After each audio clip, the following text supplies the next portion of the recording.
tryna find me really well. Silly, yo, I be gone like Cheerio. Yo, what is going on, everybody? Welcome to the very first episode of the Champaign Papis podcast. I'm Marco Guzman. And I'm Joe Longo, and we are officially in NFL season. I've been waiting so long for this. Like, to be honest, probably the thing I've been looking forward to the most, besides, like, obviously going back onto campus. Oh, yeah, for sure. Fantasy football is back. That's NFL right. season is back. And we play fantasy football every year. It's like a very big thing for us. Huge. Our boys, all of us sit down and every weekend watching NFL Red Zone. Every Sunday. Shout out to Scott Hansen and his 7 hours of commercial-free football. Love that, man. I love that, man. And the whole thing, I don't know, whoever invented Red Zone, like whoever was the mastermind behind that, I don't know if there's like an award for that, but you're the greatest of all time for that. I love fantasy. I love Red Zone. I know my dad isn't a big fan of it. I know, like, we've talked about this before, but my dad just likes to watch like one game at a time. But I love to just follow everything because it makes it super easy for fantasy purposes. Yep, I was going to say the fantasy football aspect of the way we enjoy football definitely changed the way we also enjoy Red Zone. And speaking of fantasy football, I came in third in my league last year. Yes, you did. I was the taco truck. Shout out to that legendary team. My team kind of fell apart. That's what the taco truck? Yeah, I named it that before the draft, and I was like, I just fuck with that, and I stuck with it. I had a fire-ass team, don't know how I lost. But Roddy's Riches, Mr. Marco Guzman's team. Last year in my own league, we were in two separate leagues leagues. But this year we're in the same league. That's right. But before we talk about that, so in my league last year, I won. So I was current reigning champion in my other league. That's right. With Roddy's Riches. First time I ever chose, I did a team with the name being a playoff of an artist. And we won, so that's why I did it again this year. I'm Future's Double Cup. Shout out Future. Did his thing on CLB. Sensational. We'll talk about that later.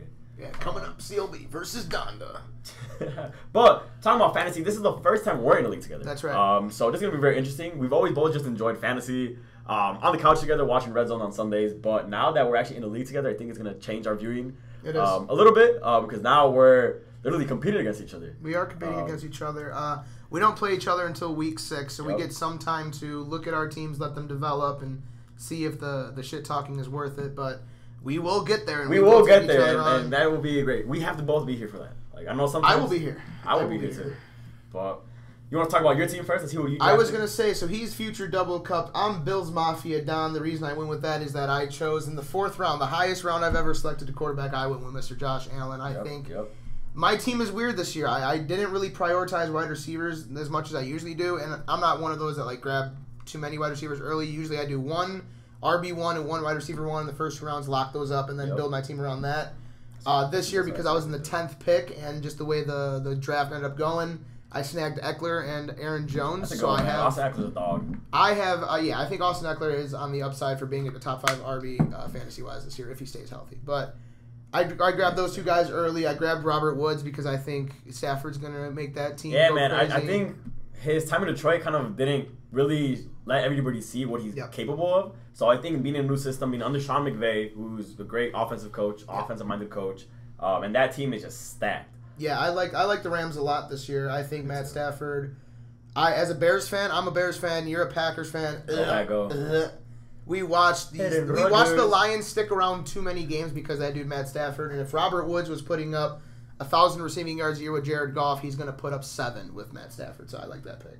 I'm also very confident about the fact that my flex, I got Myles Gaskin. I think he's the next Austin Eckler. Rams defense, as solid as it gets. I like the Tyler Bass just because every time Josh Allen scores, my kicker gets a point. And I got the Bills head coach. So apparently ESPN Fantasy has head coaches. You can score with them. About that until this year. You can score with them. So it's like if their team wins a game, they get a point, some shit like that. We took off the scoring and we just added a head coach to make it we literally just have it there for shits and giggles, which is pretty cool. Who did you have at your head coach? I have Sean McDermott, the head coach from the Bills, to go along with Josh Allen. I originally had Bill Belichick because I'm a Patriots fan as well. I like the Patriots. Tom Brady made me love him. Bill Belichick made me love him. My heart's with the Bears, but I always root for the Patriots. That's my AFC team. But yeah, now I have Sean McDermott to make the whole Bills Mafia Don thing work out. But that's the part of my team that I'm confident about. I'm going to break down what I'm not so. At my wide receiver 2, I got Brandon Ayuk, and we were talking about this before. Yeah, you're not too high on Brandon Ayuk. I think he's going to be decent. I think that's going to be a solid player. So last year I had my wide receivers were Tyreek Hill, A.J. Brown, and Mike Evans. So that's why someone like Brandon Ayuk scares me. It's because they don't have that fantasy finesse. Well, we'll see because I do think he's gonna him and Deebo Samuel are gonna be the two top options. Yes. And obviously you have Garoppolo throwing the ball. I don't think you could go wrong. I think Brandon Ayuk's gonna be solid. I think Brandon Ayuk's gonna be a dog. I think so too. I wish he proves me wrong. Coming off the bench, try to replace him: Jamar Chase, Mike Williams, Bryan Edwards, Amon St. Brown, Paris Cameron, and then I got A.J. Dillon and Le'Veon Bell. Those are just a handcuff and potentially that's a solid team, though. Team. So the thing with your bench, and I think we've talked about this before, the best pickup in my opinion for your team, besides obviously the top picks, Michael Thomas. Having him on the bench on the IR. Even though he's out for the first 6 weeks, I think when he comes back, I was gonna say he's more. I always try to build my team to go playoff time. Yeah. But I don't know if I outdid myself not building a strong enough team. A lot of people. Go ahead. I was gonna say the weakest part of my team is that I decided once the top 4 tight ends were gone to not draft a tight end until late because I had this crazy sleeper pick that was gonna shock the world. He was the next Darren Waller. Yep. Irv Smith Jr. And then the day I draft, and then the next day I wake up to a notification from Adam Schefter saying Irv Smith's out for the season with a meniscus tear, and I was like, oh, fantastic. That was tough. I remember I saw it and I was like, damn, who has him on his team? And I saw that you had him, and I was like, wow. I don't know how you're going to replace him. Because of that, I am now a waiver wire warrior. I'm trying to get trades off, but our league is trade dry right now because it's so early. Yeah. So I have Eric Ebron in for this week. I'm going to go waiver wire. You know what? I feel like he's projected low, and he's going to be higher than his projection, but it's still just he's touchdown dependent. I think so, too. Well, the thing, tight ends are hit or miss. You can either have a tight end that gives you, 10 to 15 points consistently, or you can have a tight end that gives you, 10 points one week and then 0 points the next week. So if you don't have either, Travis Kelce, George Kittle, or Darren Waller, you're kind of just struggling for a tight end. Speaking of George Kittle, I have him on my team. Let's go run through it. At the quarterback position, I have the Aaron Rodgers, the reigning MVP, the 2021-22 season Super Bowl champion. That's right. So I have Aaron Rodgers at quarterback position. I didn't draft a running back until the 5th round. This is the first time I do this. This is the first time I've ever done this. Different strategies. Yeah, I normally do what you do. I normally always draft the first round pick is a running back. Then I pick a wide receiver. And then just go from there. As long as I have one of each selected, I'm pretty solid. But at the time, Devontae Adams was there. Had to pick him up first round. I mean, Aaron Rodgers and Devontae, I hate that duo. Goated. Adrian won our league with that duo. That's goated. I had Devontae Adams on 60 points a week. Yeah, between them two, you're getting your points all the time. Then the second round pick, I picked up DK Metcalf, another great one. So my wide receivers are fucking stacked. And then at running backs, I have running back 1, I have Chase Edmonds, Arizona running back. He has a lot of upside. TikTok is roasting. I believe in him. I think he's gonna have a great season. And then Kareem Hunt, running back 2. Running back kicker. Yeah, so I have him there. George Kittle at tight end.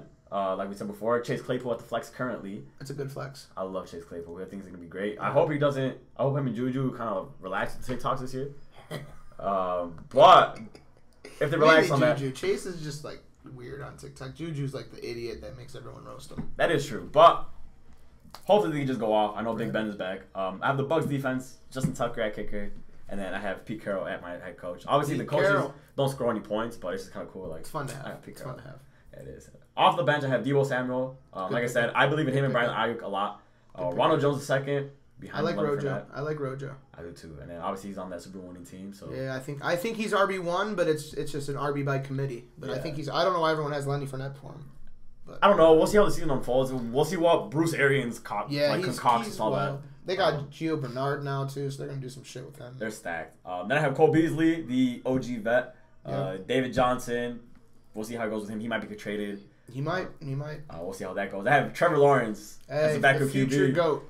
If this was a dynasty league, you'd be killing it. Yeah. A lot of people have been talking a lot more about Mac Jones this year. So far, he's just in a better place. I think. Yeah. I feel like. I mean, I feel like the Jaguars have more offensive weapons, but the Patriots are better. I'm just saying, up until this point, not a lot of people have there hasn't been a lot of mention of Trevor Lawrence. No. Yes, we all know he's gonna be the starter, but I feel like right now there's a lot more. Not saying that there isn't hype around Trevor Lawrence, but there's a lot of hype around Mac Jones. The most hyped rookie quarterback isn't even gonna fucking play. Oh yeah, Justin Fields. He's not gonna play until.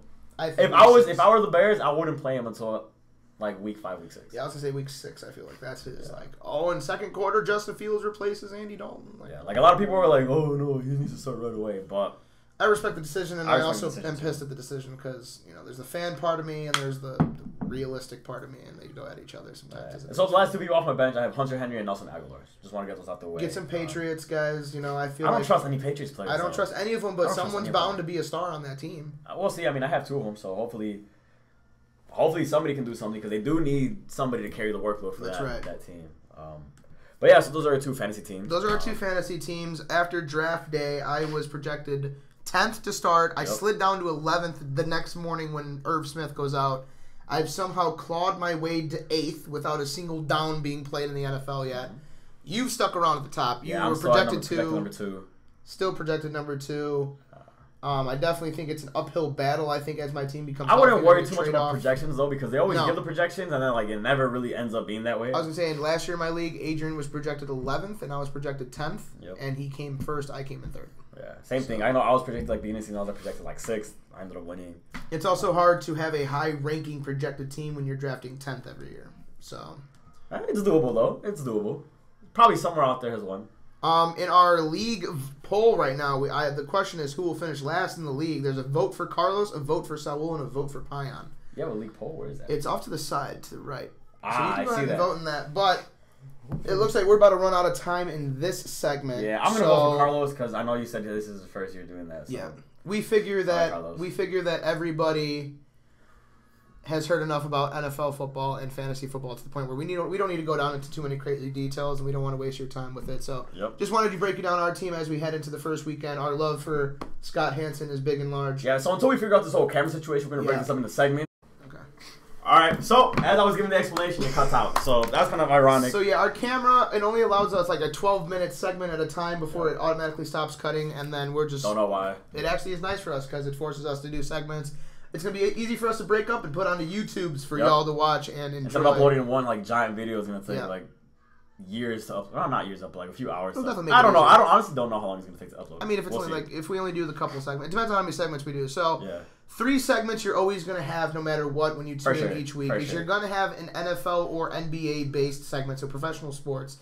When NBA season comes around, obviously that's going to be popping. Yeah, you're going to have one sports segment at least. Then you're going to have one Illini section because we go to the fabulous University of Illinois, and it's either going to involve Illini sports like it's going to this week. Sometimes it's going to involve other Illinois shit. It's going to involve something Illinois-based.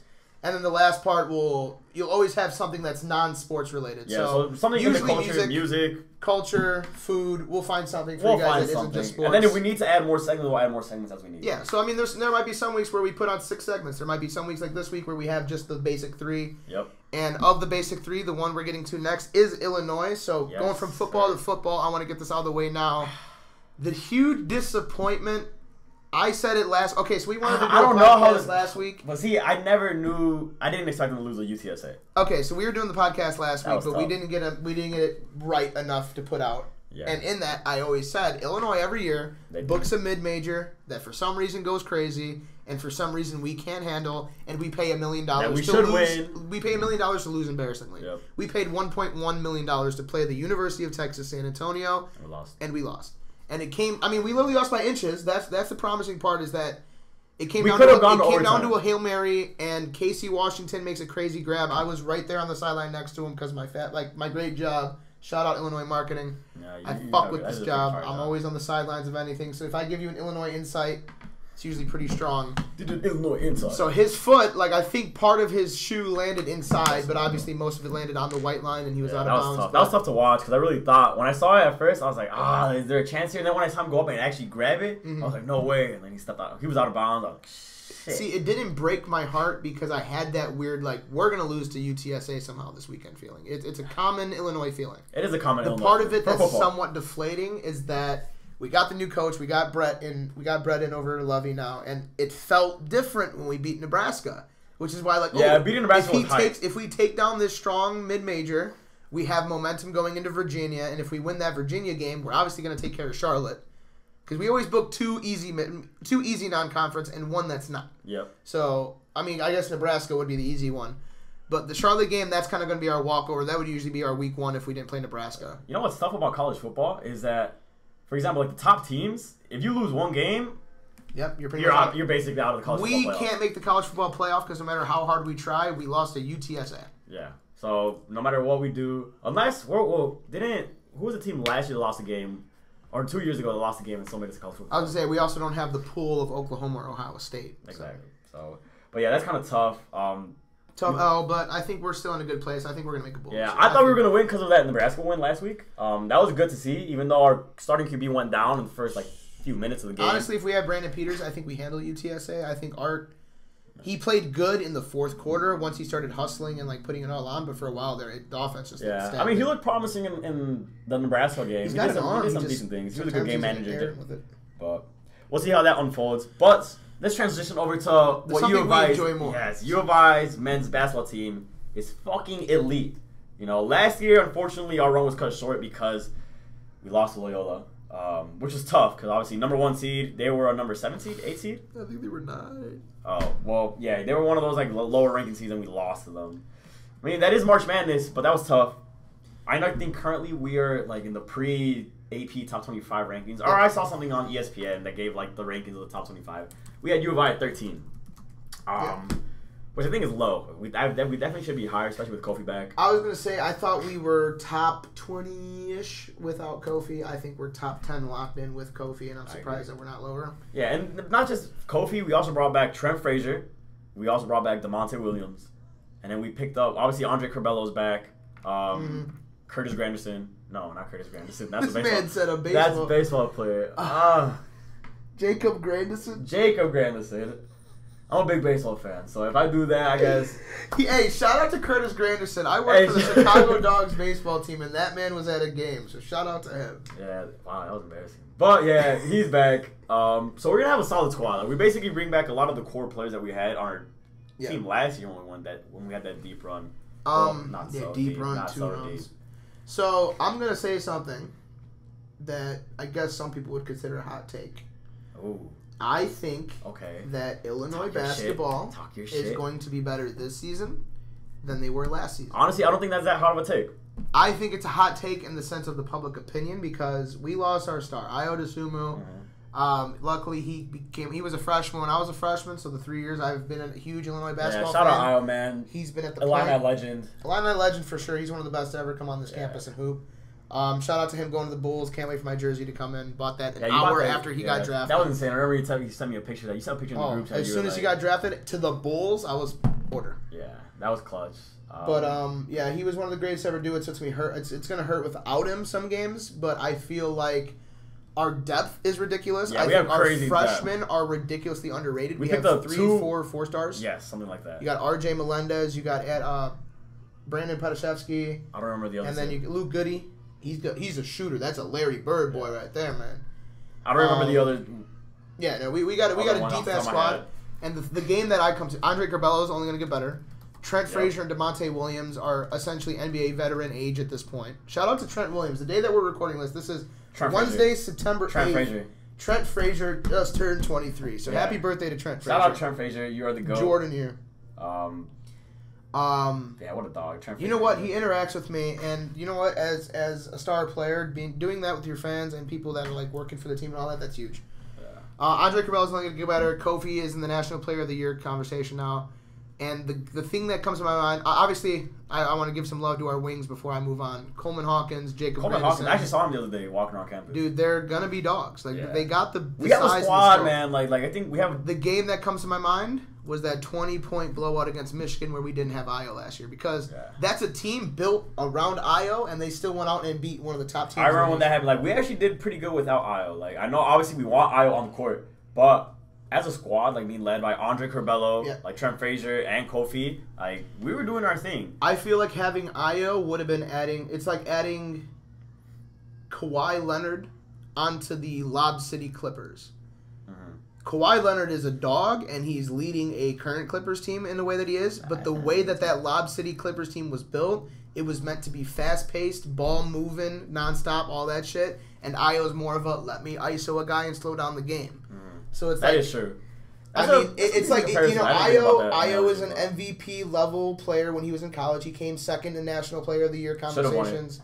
I think he should have won it. Luka, whatever. He had it since the preseason. Fuck Iowa. Only saying that because I have friends that go to Iowa, so like a Big Ten rivalry there. Fuck Iowa because I go to the University of Illinois, so fuck Iowa. For real. That's my explanation. So, but yeah, I think without him, this team can truly hit that Brad Underwood identity of and you know what I love? Moving the ball, nonstop defense in your face, fast-paced, nonstop. Boom, yes. I was gonna say that. I love what Brad Underwood has done for like the culture. Like he's completely changed the culture. Fighting the line in men's basketball. Like our hustle is there, like our grit is there. Which I mean, at times was like in the playoffs. Like I know that game against Loyola comes to mind, but what Brad Underwood has been doing is amazing, and that team I think is gonna be by March Madness time.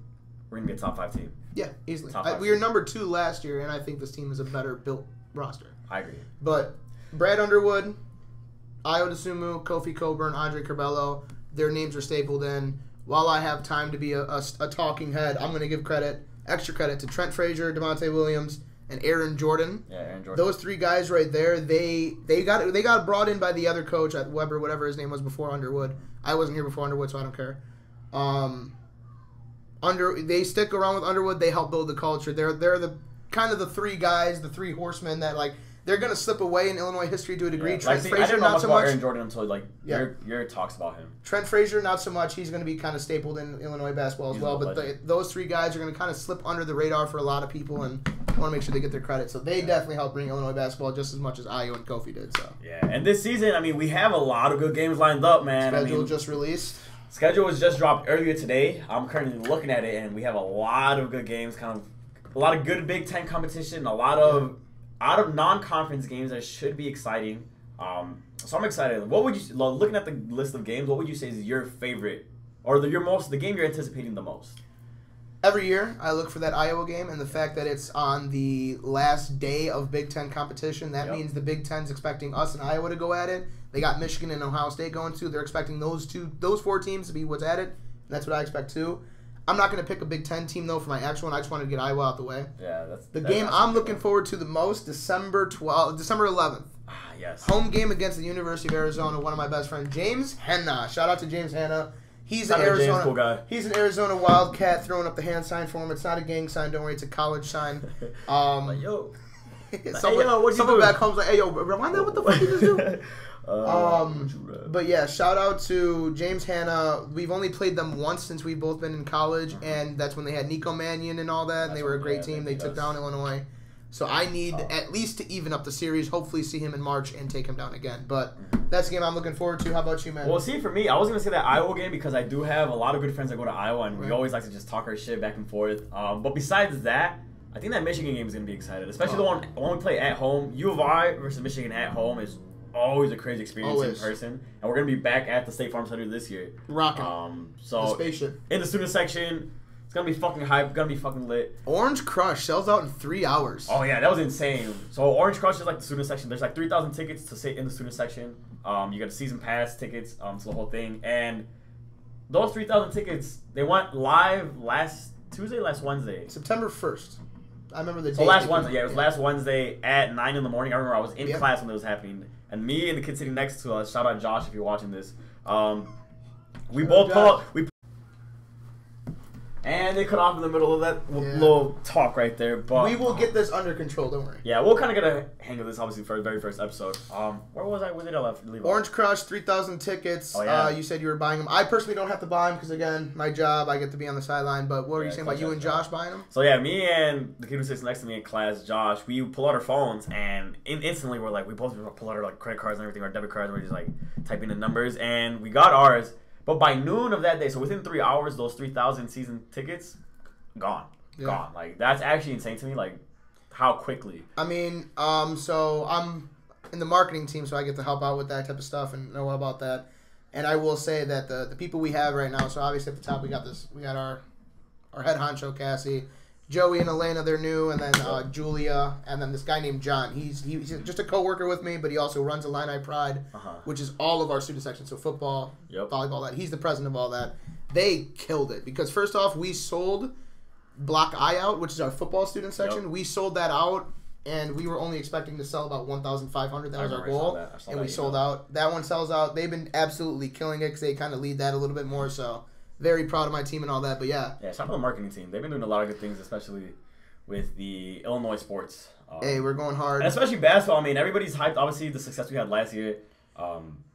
And obviously, we're expected to have more success this year. Absolutely. Not surprised. And then, before we move on, because we don't want to spend too much time talking about Illinois, we could talk all day about this. But we could talk about Illinois. A couple extra games that I do want to put on everybody's radar is the Hall of Fame Classic, which is November 22nd, 23rd. Those are going to be tough games. We got Cincinnati, who I think was like an 8 seed, 9 seed in the tournament last year. You got Arkansas, who made a Sweet 16, if not like a Final Four run last year, right? Nah, I don't remember, to be honest. Arkansas went crazy. We're either going to get them or Kansas State. So those are two teams that have a little run there. They did. The Razorbacks were crazy. And then my personal favorite for what, like, I'm surprised we got it at our arena, the Big Ten ACC Challenge. We get Notre Dame in our house. That's going to be hype. Honestly, I'm excited to do that. I'm excited to do that. Those games go crazy. That, that tournament, that challenge is literally like, it's I don't know how we... Well, not that I don't know how we landed that game, but when I saw that announced that we were going to play Notre Dame, I was like, wow, that's going to be fucking hype. Last year when we beat Duke at Duke, that kind of gave us the spark for the season. So that's the game I'm looking forward to as well. I'm excited for that as well. Well, kind of shifting gears a little bit, let's talk about what everybody who's been listening to music in the last forever has been waiting for. Both Kanye and Drake dropped their most very anticipated albums, Donda and Certified Lover Boy. Hey, girls want girls. Personally, girls want girls.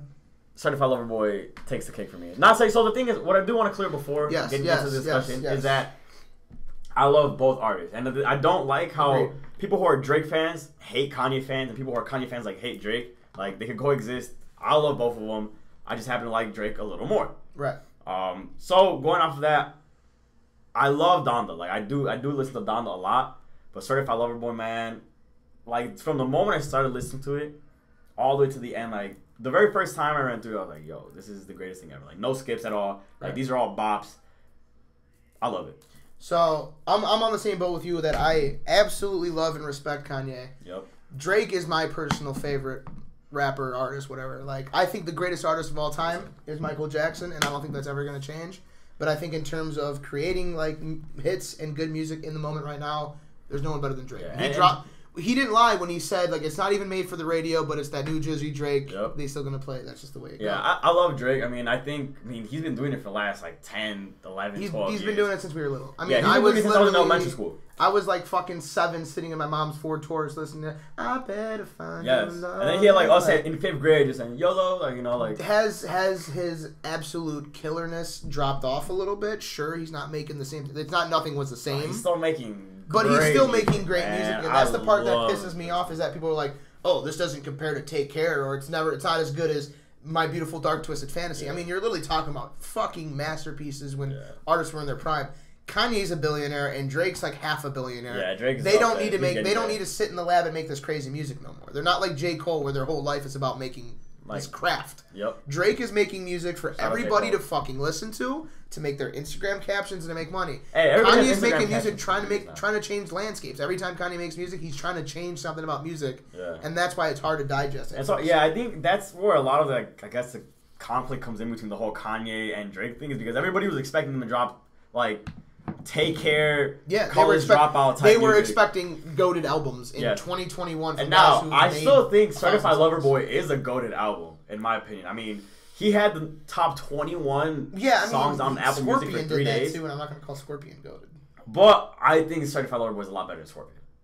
Yes. I love Scorpion. I love Scorpion. Yes. But Certified Lover Boy, like, obviously it's only been out for not even a week at this point. Yeah, it's kind of we're recording this on Wednesday, September 8th. It dropped last Friday. In about 24 hours, 27 hours, it's a week old. It's a week old. But that's the crazy part of that. It's a week old, and I know almost every song already, because like it's I can't say that about Donda. I hate the people who only use streaming statistics and say, like, oh, well, Drake beat Kanye. Like, Drake in the first 3 days had more streams than Kanye had in the first 8 days with Donda. Yes. So, like, when you see that, it's kind of crazy. But I also hate people who discount that, where it's like, oh, that doesn't matter. Well, see, I just think it absolutely fucking does, but it's not the only I think the streaming statistics matter a lot more now, though. I think that's a very... Because, like, a lot of people aren't going out there buying CDs anymore. No. Like, it's mainly, like, you're either listening to an Apple Music, Spotify...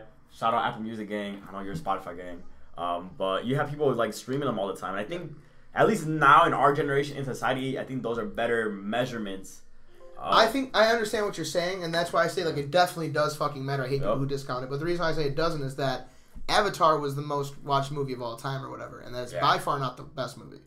Sometimes I thought that was a great movie, man. I love Avatar. Avatar's a great movie, but not Avatar: Last Airbender, just Avatar. No, yeah. So if you think that's the greatest movie, I got news for you. But I'm not saying it's the greatest movie, but I definitely think that's what I was gonna say. In terms of production quality and everything, like we're obviously we're getting a little sidetracked here, but we're not talking about blue dudes who put their hair into each other and then the courses they ride. You wouldn't want to be on like a flying I don't like that they thing. connected, like when they had sex in the forest, they connected hair, but that's also when they grabbed the dragon things, they like did that too, and it's like, yo, you're just like fucking the giant warthog. I don't want to. That'd be cool. But either way, I don't know. In terms of just using straight statistics like that, at Stats by Joe, follow me. Great stats guy here, so I understand like the concept of the thing below. The thing about stats is you can't take stats and use them holistically. You have to have them within a context. Yep. So the problem with that is that Drake makes music to be streamed. And what I mean by that is one of the reasons I personally like Certified Lover Boy more is that, one, we both like Drake more than Kanye. Yep. It's just, I'm not going to act like I'm not biased. It is. But the second part is that, like, he makes music that I can play when I'm driving on the way to school. I can play when I'm doing shit at work. I can play when I'm just, sitting in my living room enjoying life. But the thing is, to add on to that, like, Drake makes music for every mood. Exactly, that's what I like about it, but just because he attacks that normal human need for like, okay, I can listen to this song when in this mood, and then when I'm chilling with girls, I can play this song, and then when I'm doing this, I can play this song. Kanye is not doing that for that. Kanye is just truly trying to make the best art craft he can, which is difficult to do. Yeah. So the reason I like his music so much is that when it gets like that weird time later in the night or right when you wake up and you want like really vibey music or you want to experience something more, then you go with the Kanye, which makes it harder to listen to and harder to stream over and over. Drake, I can listen to In the Bible and Poppy's Home on repeat by themselves the whole day and be fine. I agree. So speaking of that, speaking about songs, what would you say are your top 3 songs off the album? Okay, so top 3 is hard because there's always a bias for the songs that everybody likes. Like the mainstream songs, yeah. So I came in playing Girls Want Girls, and the reason I played that was it's not my favorite song, and I know it's not your favorite song, but it's a song that everybody's obviously it's one of... When I play that, everybody's going to be like, oh yeah, I seen that on TikTok because the lesbian So let's discount. Can we agree we're going to discount, because these are like the mainstream songs now. Girls Want Girls, Way Too Sexy. Way Too Sexy, yeah. Girls Want Girls and Way Too Sexy, I feel like are great songs. I think Way Too Sexy got shitted on for a little bit, and people are starting to realize how fire it is. Like, I know I've seen it on TikTok a lot recently, so we're gonna take those songs out. Those are in my top 3 either way because of how big they are. Yeah. When the first listen through, I'm like, I knew in my head, I'm like, those are gonna. There are songs we listen to the first time. You're like, I know this is gonna be like the main the TikToks and like all that. When Uzi dropped his album, I predicted that The Way Life Goes was gonna be huge, and Gibby's like, I don't know, that's a little poppy for Uzi, and that blew the fuck up. So, my personal 3 favorite songs, I'm going to do it in a little breakdown way. I'm going to go with my favorite song on the first listen through, the song I kept coming back to afterwards, and the song with the best features, because I think every album needs a best feature song. So, I'm going to start with the one I kept coming back to. And it was a little difficult because, like, there was kind of 3 that I kept coming back to. You had the No Friends in the Industry because of how hard it is, 7 a.m. on Bridal Path because it's that Do Not Disturb. But I think in the last couple of days, I've learned that my top 3 includes Pipe Down. I think that the mix of being like somewhat toxic in it, somewhat lover boy in it, and just vibey across it, I love it. My favorite song with features. I mean, anytime you get old sounding Drake with an old sounding beat. Old sounding Ross and old sounding Lil Wayne. Yeah, when I listened to that song the first time, I'm like, yo, this gives me like I'm on one. Yeah, like I mean they recorded this bitch in 2012 and didn't release it until fucking Friday. So that's what I felt like. Fucking hype when I listened. So I agree. I think that is the song with the best features on it. And then the song that I'm going with as my number 1, it was my favorite on the first listen through. I usually stick with my favorite on the first listen through as my favorite on the album. It gives me Nothing Was the Same vibes. Pipe Down, that's so far gone. Yep, I love this. Pipe Gives Down. This gives me Nothing Was the Same vibes. Poppy's Home. And I know it's gonna be somewhat of a common pick, but I think anytime Drake does that like pseudo shit talking where he's like, everybody wants to duplicate me, but it's all right. Daddy's home. Like. Then he comes in vocals like just that normal simple like I like that type of rap. Yeah, honestly I love that song too. Daddy's it's not in my top 3, but it's number 4. Like that is right there. Fire. For me, number 1 song hands down has to be Pipe Down. I don't know why I just listen to it on repeat. that shit's been there from the very beginning. Like, I just love that. Okay, so we both had Pipe Down, but the problem with this is we're about to hit a commercial break. So what we're gonna do is before we even break down your favorite, we're gonna take a little pause here. So go get something to drink, go get something to enjoy, and we'll be right back. So sorry to cut you off, but we are back. And Marco, you led off with Pipe Down. That was my number. That was in my top 3. That's your number 1. Yes, I just from the very beginning, from the very first time I listened to that album, Pipe Down just was stuck with me. I don't know why. Sing the line. You have to sing I always need a line. Honestly, my roommate gets mad at me because I'm singing it all the time. But it's Have you breathed it hard as fuck? I forgot. Wait, no, don't tell me because I sing.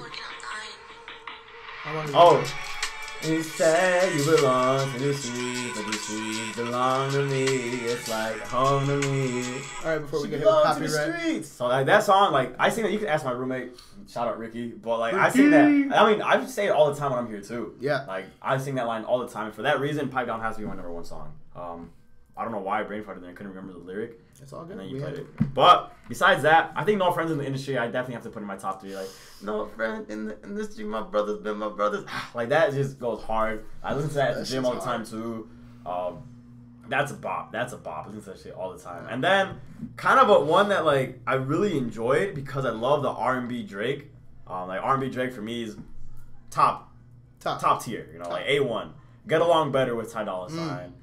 I love that song. That's a great song as well. And then, like I said, I would put Poppy's Home number 4. Poppy's Home, baby. Daddy's home. Yeah, I don't know why he called it Poppy's Home, but it doesn't say Poppy in the song. He said Daddy. I thought he did say Poppy at one point. Oh, maybe that's something. Maybe he did. I don't know. But, yeah, Drake, go, dude. So, undefeated. If you guys couldn't tell, the name of the podcast is Champaign Papis. Now, it's spelled like Champaign, Illinois, because we go to the University of Illinois, Urbana-Champaign. Yes, we do. But a huge influence on why that's the name is, I don't know, Drake's Instagram handle is Champaign Papi, as in the drink. So, just a little background since we're speaking on the legend himself. The reason why that is our podcast name is that 2 years ago, actually, this is when the name debuted. Me and my 2 roommates, Gibby and Miguel. We were on the way to move into our apartment, and we like to come up with dumb branding for ourselves. So not a dumb brand though. So the studio that we are in is in my apartment, which we have named The Bando. Which currently I have Bando 401. I mean, most people on the internet be like, "Oh wow, these guys are trying to act like they're from the trenches." No, I just thought The Bando was an awesome name. No, it's honestly a cool name. It is. Yeah. It's an honestly cool name. So this is Bando 401 Studios. The reason why it's 401 is our apartment number is not 401, but our roommate logged it in as 401 one time, so we made fun of him. There's only 3 floors, so there's no 401 in the building. That was fun. Like, when you guys told me the story, I was like, what's the fuck? So 401's been added onto it, but we wanted a name for us. So we have 2 kind of names. One of them was Balcony Boys because we do a lot on my balcony. We do karaoke. You guys might see a video on the balcony later. That will be like a different type of video. There will definitely be something that incorporates Balcony Boys. So when that comes in, you know that could have been the name of the podcast. But we ended up going with Champaign Papis. I agree. Because I think it's addicting to say. Like, of course, it's Drake. It's fun. It's got the city in it. I also wanted to use it because shout out to our guy, Andre Curbelo. But he was starting to get a little bit too much love with that name from fans. And I'm like, I came up with that in 2019. He wasn't even here yet. It's mainly on like Twitter and stuff where they're like, you're right. They call him like the Champagne Papi because it's like, so we're stapling in Champagne Papis right now. Marco and Joe, that's the real Champagne Papis. Obviously, Curbelo is more than welcome to join us if he wants to be the third. Hey, Andre Curbelo, if you want to join the podcast, just hit us up.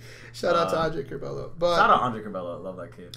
That is the root of our name. Drake definitely does have an influence on us. So anytime we kind of hype him up, go ahead and call us out. We really don't care. I'm not going to sit here and say I'm a Drake stan. I'm not going to like sit here and defend him and be like, oh, I love him so much that Kanye sucks.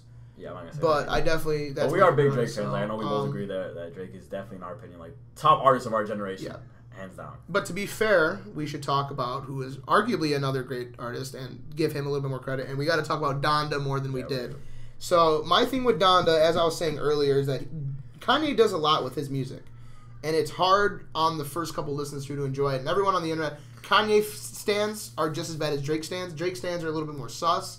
And Kanye stans are a little bit more like they just stretch so much, and it's annoying. So I know, like, my roommate is a Kanye stan, or not a Kanye stan, but like just how I love Drake, he loves Kanye. I get that. So I know, like, we were going back and forth. We were going back and forth. We both love both albums. Yeah.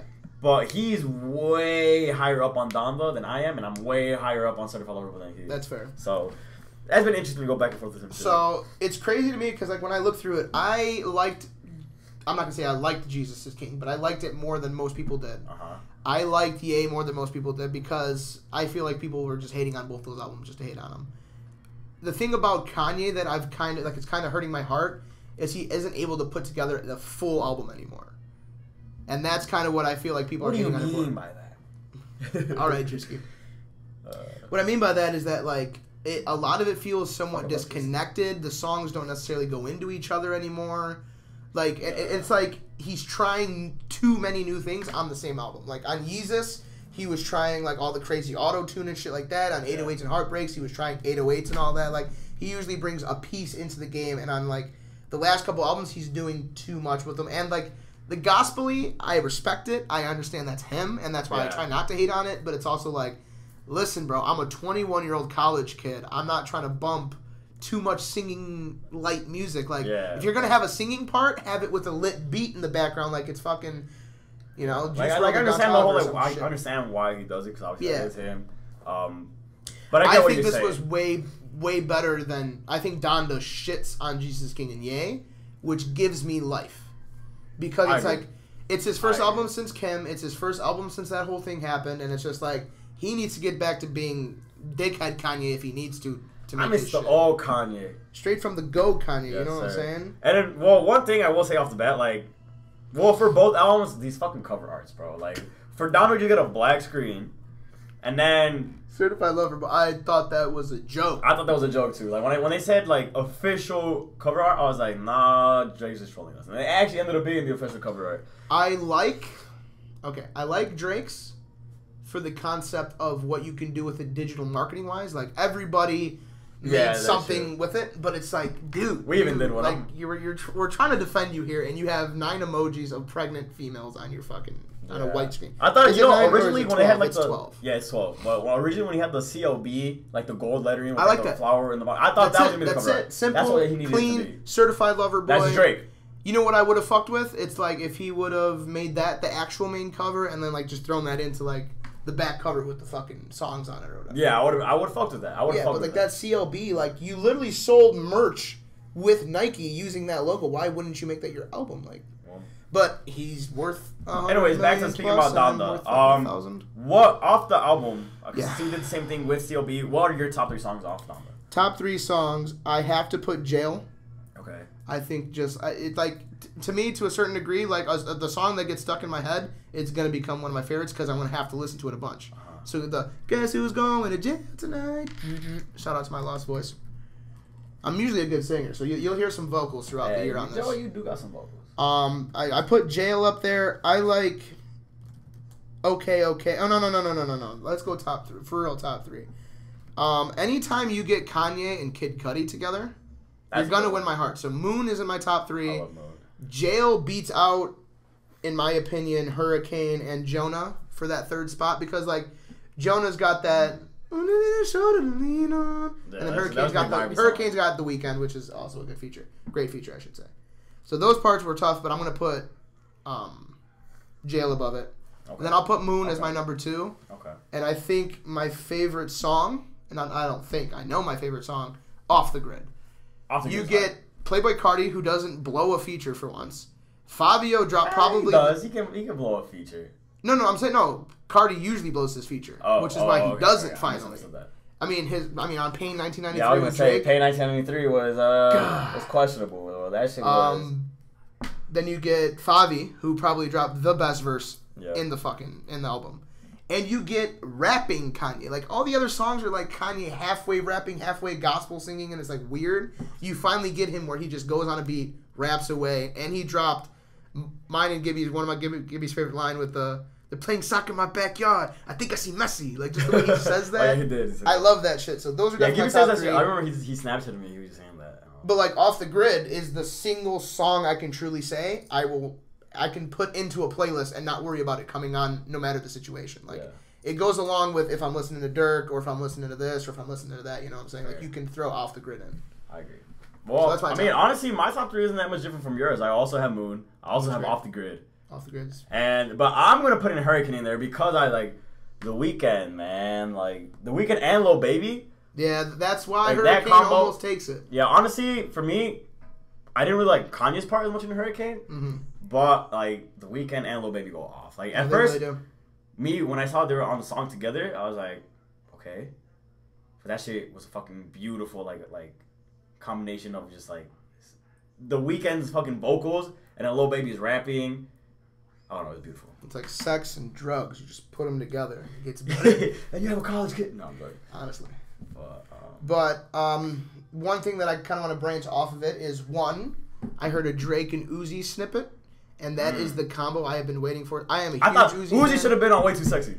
Dude, in my opinion, I love Young Thug. I think Young Thug was a great addition. Hey, he had a fire verse. I think he was a great addition to the song, but I felt like his energy wasn't where it needed to be in it. And especially the video, like, Drake and Future kind of... I mean, obviously Drake's an idiot in his videos, and I love it, but... Kawhi was in the video. That was fun. Kawhi was in the video. Fun man. But Fun Young guy. Thug kind of just, like, stood there and stared at the camera until it gets to the scene where he's got, like, the tanning goggles on. Yeah. Like, in the calendar ones, he's just standing there, like, just staring. It's like, you could have done more. Your name is Sex. You changed your name to Sex. You got to go crazy. Yeah. But... So, we're kind of wrapping up at the end of this segment. We are. So I think this is going to be... We're going to call this wraps for the very first episode. Very first episode of Champaign Papis podcast. We should have champagne to pop right now. We should have Champaign Papis. Ooh, that'd be a great way to end it. Every video. We'll see. We'll get champagne in for the next video at least. But we're both 21. Yeah, we're also going to kind of change up decorations a little bit. We're not Cuz fans. No. That's going to be gone. So you'll see some changes in our studio a little bit. Yeah. But we just want to thank you guys so much for watching this. Thank you. Subscribe, like, comment, follow us on all the socials. It's going to be in the description below. Tag everybody that we name dropped in the video to make sure that they see it. Fuck yeah.